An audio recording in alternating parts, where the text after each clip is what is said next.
Good evening, friends. Welcome once again back to Brain Sizzlers. We will actually start from where we left in the last video. Actually, the scenario that we consider is the same as that of the last video, but we will try to answer a typically different question this time.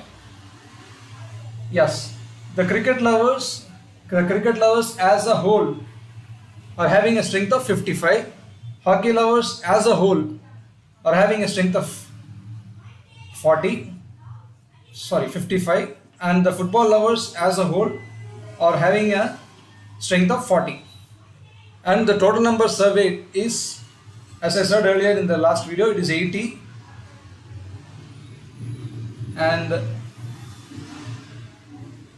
let this be this represents cricket, this hockey, and this is football. Okay, so 80 represents the total number of the sports lovers being surveyed, and as I said earlier, there is no person who does not like any of the sports, so that's obvious. So here the accumulated summation comes to 150, and we found out in the last video that the maximum number of people who like exactly two sports is 70, and which is nothing but the difference of these two. Now in this video we will try to answer the question, what is the maximum and minimum number of persons who like exactly two sports? Now we will frame an arbitrary value.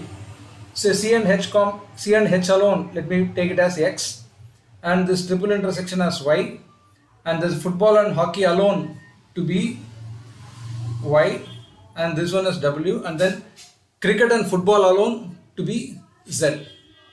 Now, what is the maximum value that Z can take, Y can take, and X can take, and what are the minimum values that each of these can take?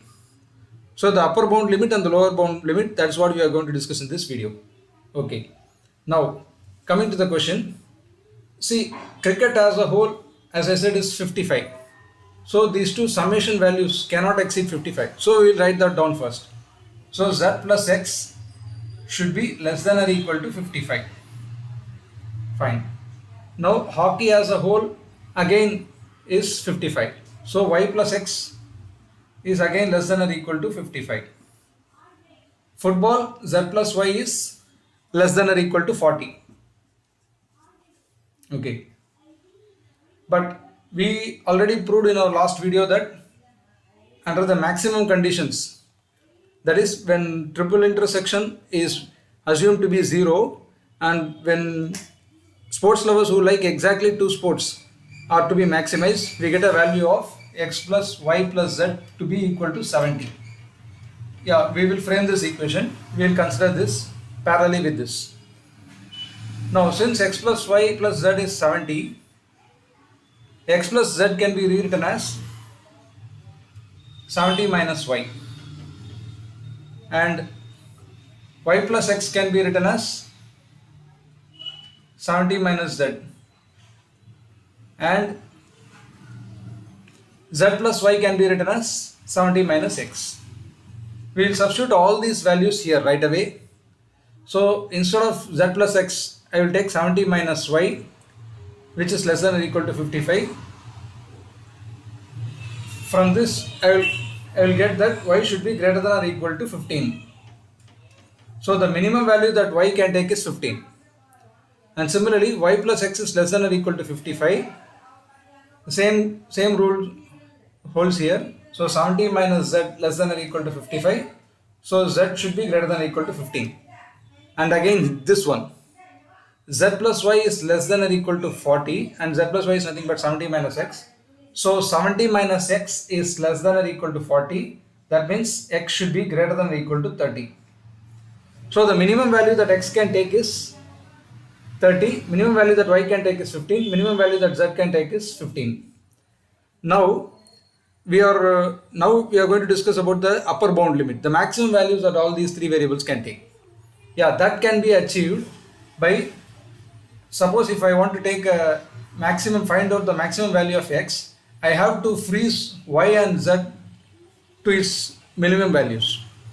So the minimum value, it's quite obvious that minimum value of Y is 15, the minimum value of Z is 15.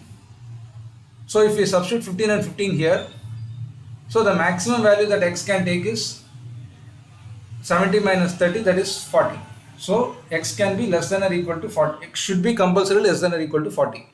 The same logic applies here. When I substitute, when I want to maximize my y, I have to freeze the minimum values of x and z. So when I take x to be 30, which is its minimum value, and z to be 15, which is again its minimum value, the maximum value of y turns out to be, if I put 30 here and if I put 15 here, so 70 minus 45 will be 25. So z should be less than or equal to 25.